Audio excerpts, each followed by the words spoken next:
Formation lap has started.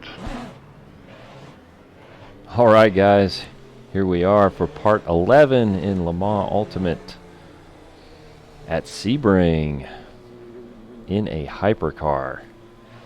These hypercars are awesome vehicles, and Le Mans Ultimate does an excellent job of modeling these hypercars, all aspects of them. So here we are at the start of a 15-minute race. In last place in the BMW hypercar. Let's get this race going here. LMU's got a pretty nice system to help you line up to get the race started. Green flag. Cold Green tires flag. in the WEC, so no tire warmers, which means it's quite tricky at the start, and the AI seems to struggle on cold tires at the start, as you can see.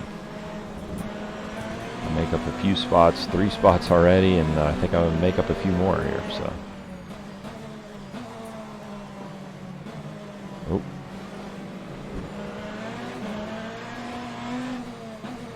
So I am not running LMU in VR because it does function in VR, but you don't have any HUD elements right now, and so it's a bit difficult to use the game in that mode, because you can get black flagged without knowing it, those types of things. So I have raced it quite a bit with VR, and I'm really hopeful that they get that dialed in soon, because it could be phenomenal. This game looks amazing to me. I don't know how they did it, because rFactor 2's kind of looks crummy, but this game is just almost perfect. Now I know there's there's some stability issues and crashes for people, and so it's not perfect, but what you get on screen when it does work is, to me, what everyone who is a sim racer is looking for. It's so clear, everything's so detailed,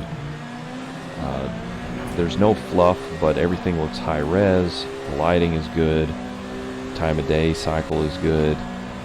Yeah, it's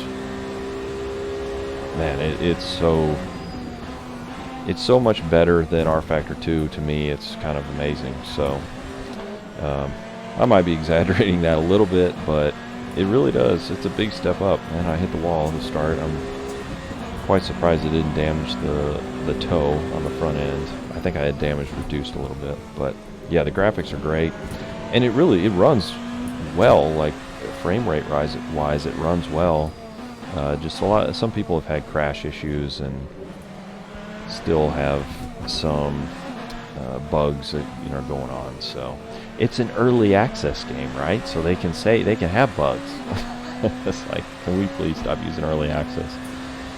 Oh, motorsport games. So physics-wise, LMU, you would expect it to be really good, right? Because it comes from rFactor 2. Again, it's essentially rFactor 2 with some, tweaks, and then specific to the WEC. And I don't want to just say some tweaks like the devs haven't spent a lot of work, because I'm sure they did, and I'm sure there's a lot of things different between the two. But we know that it was based on the rFactor 2 engine, and you can feel it. I mean, the game feels very much the same. That's not a bad thing. And physics-wise, I think it's excellent. The cars all feel different. They feel kind of that lively, edgy, yet very drivable sense that you get in rFactor 2. So physics-wise, we know that they've modeled the suspension systems in all these cars, because these cars are advanced, and even the LMP2s and GTEs as well. And then the hybrid system they've modeled properly, so they've really done a good job. You can see the bumps here at Sebring. The tracks are, I'm sure they're brought in, the ones they had from RF2, but very high quality laser scan tracks. The tires in LMU are actually also in my opinion, extremely good, because they actually take the RF2 tire and they bring down some of the slidey behavior that you would get typically in RF2. They bring it back a bit, so the tires are definitely edgier and peakier, so you can actually go over the limit a little bit easier and get caught out by it sometimes.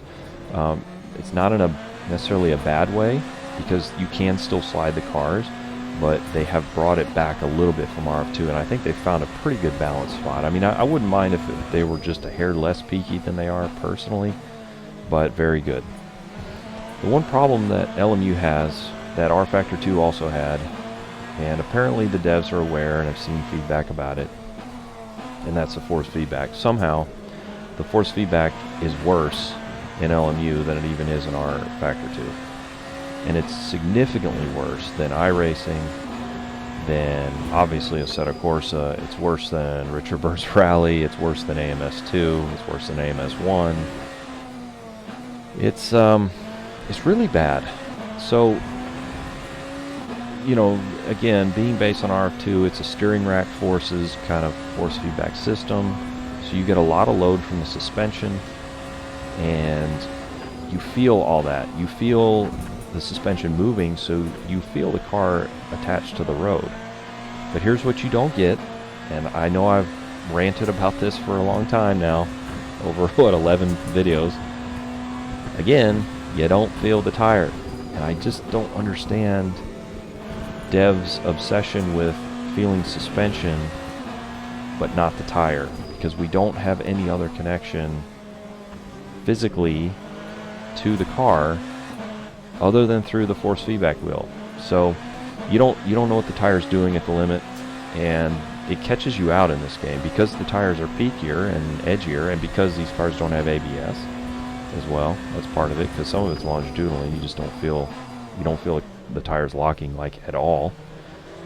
But you just don't feel what the tire's doing at the edge of grip, and I'm going to stop saying that, I promise. Probably not, but anyways, it's a huge detriment. I hope they find a way to fix it. They kind of simplified a lot of some of the settings in the FFB when they first released the game, after they had a lot of issues with it. So I think they're having some issues with that, and I hope that they find a better path. I don't really think the force feedback's ever going to be anything close to AC or AMS2. I hope I'm wrong. I hope they nail it in, you know, drive it home, get it good, so that you can, you know, really enjoy driving the cars. But all right, I'm going to take a short little break here. I'm going to speed the video up because this race is a bit long and not a whole lot happens. So let's go to a little ×4, and then I'll pick you back up after we get through this.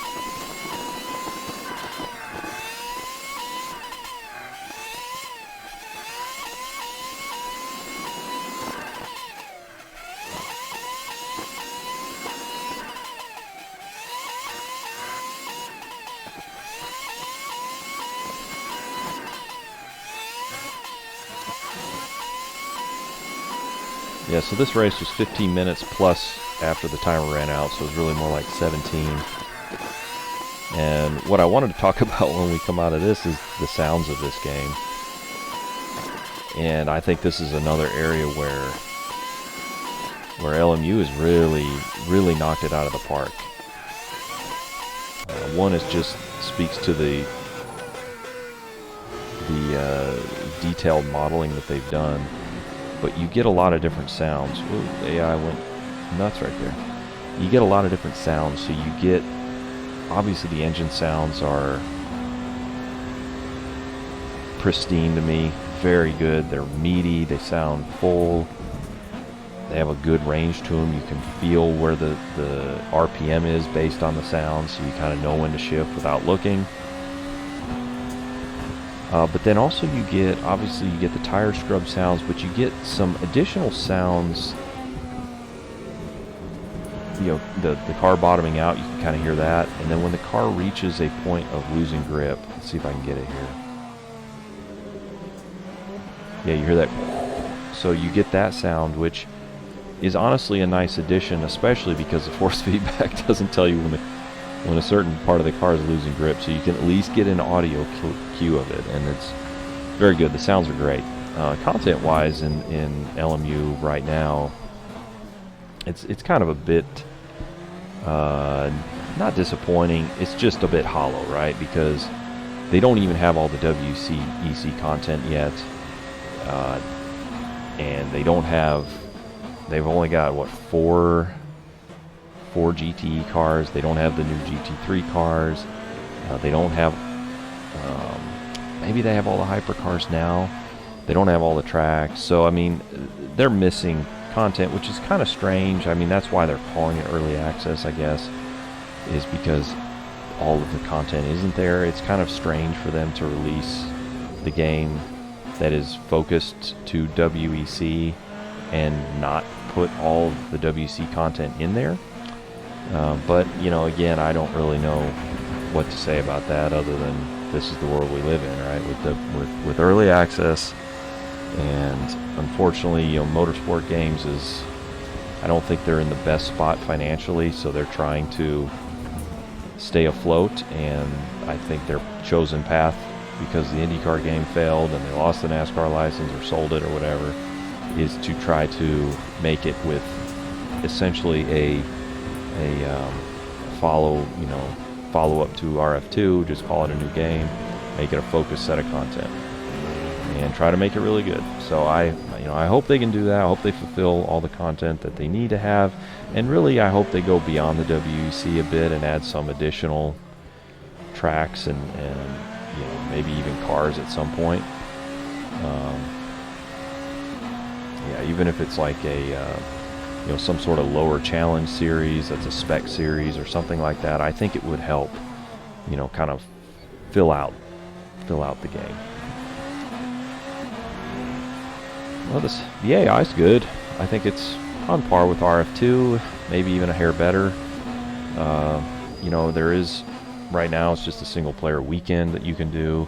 It's another one of the disappointing parts about it being early access, is that, you know, this is essentially supposed to be a driver swap offline championship kind of game where you can play, you know, a single player championship and even do it with a friend or a family member and do driver swaps if you want to do those kinds of things. And it's not here yet. They don't even have driver swaps yet.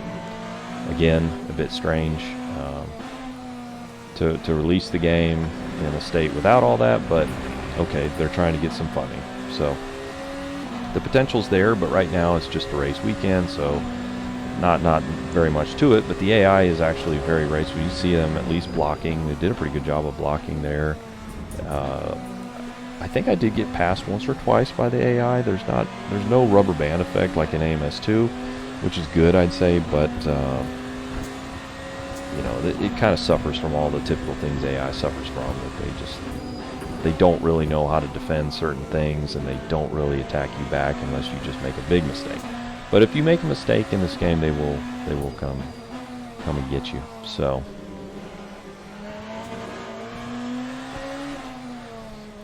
yeah, and on the multiplayer side, this is one thing LMU has done really right out of the gate.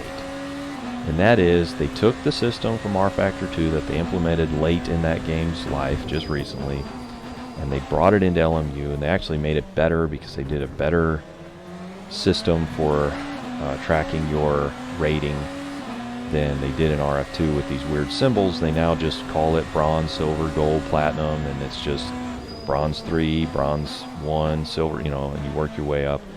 And then also for a safety rating.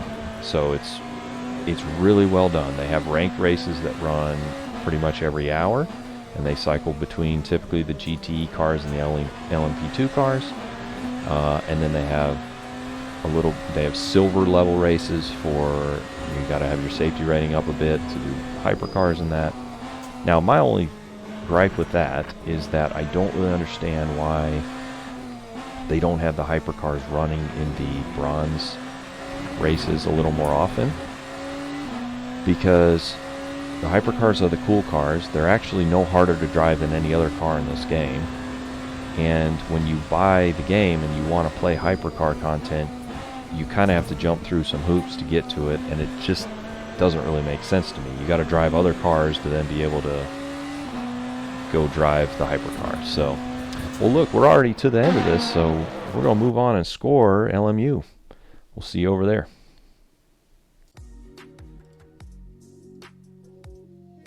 Okay, guys, let's score LMU. So graphically, the game is awesome. There are some crashes that people are experiencing. There's some bugs. Obviously, it's a game early in development. I'm not going to use the term early access, but it's early in its life cycle. So I'm sure they can make some of these things better, but honestly, this game looks amazing. If it weren't for the crashes and some of the bugs that people are facing, or just performance issues, I would definitely give this a 10. This is definitely a 10 when they get that figured out. But right now I'm going to give it a 9. It's very, very good. Physics-wise, I think this content in LMU is as good or better than any physics modeling in any sim. To me, I'm going to give it a 10 out of 10 because they model the 3 types of cars that are in this sim so very well in all aspects.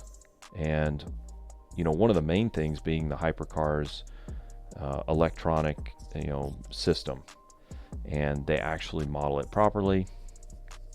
But you know, the game being based on RF2, how it's going to handle, and it does so very well. Physics wise, it's top notch. Tire wise, I would say it's very, very close. Now, this is a little bit personal opinion. Obviously, this whole chart is. I actually prefer the way RF2 tires are, maybe just a hair.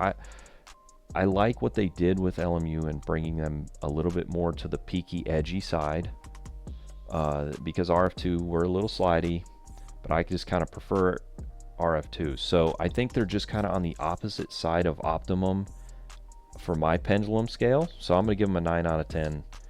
Very, very good. Very good tires. Tire modeling in this game. Now, force feedback, it falls apart really bad. I don't know how it's worse than RF2, and it's maybe not actually worse. It just feels worse because the tires are peakier. They need to do work on this. I really hope they do.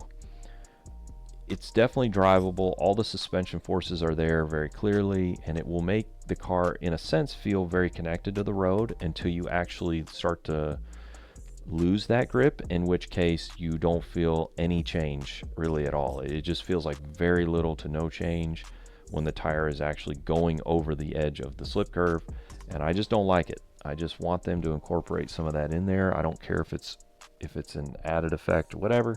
5 out of 10 for the FFB. I hope they make it better. Sounds wise, I think LMU nails everything. I don't think I've given 10 in sounds yet on anything, and maybe it's a little biased. I don't know why. I'm not biased to LMU because honestly I can't play it right now. There's too many other frustrating things like the FFB, but to me the sounds are just exactly what you want. I mean, they're just perfect. To me, it's a 10 out of 10. Okay, for content, LMU shipped in February with all of the 2023 content for the WEC series. So all the hypercars, the LMP2 car, and the 4 GTE cars, and the 7 tracks that represent the 23 season. And so now, with part of the season pass that LMU is working on, which is another topic we'll talk about in a minute, they're putting into the game all the 24 content for the WEC series. So that being said, we know the quality of the content in LMU, and it's very high, and that's great.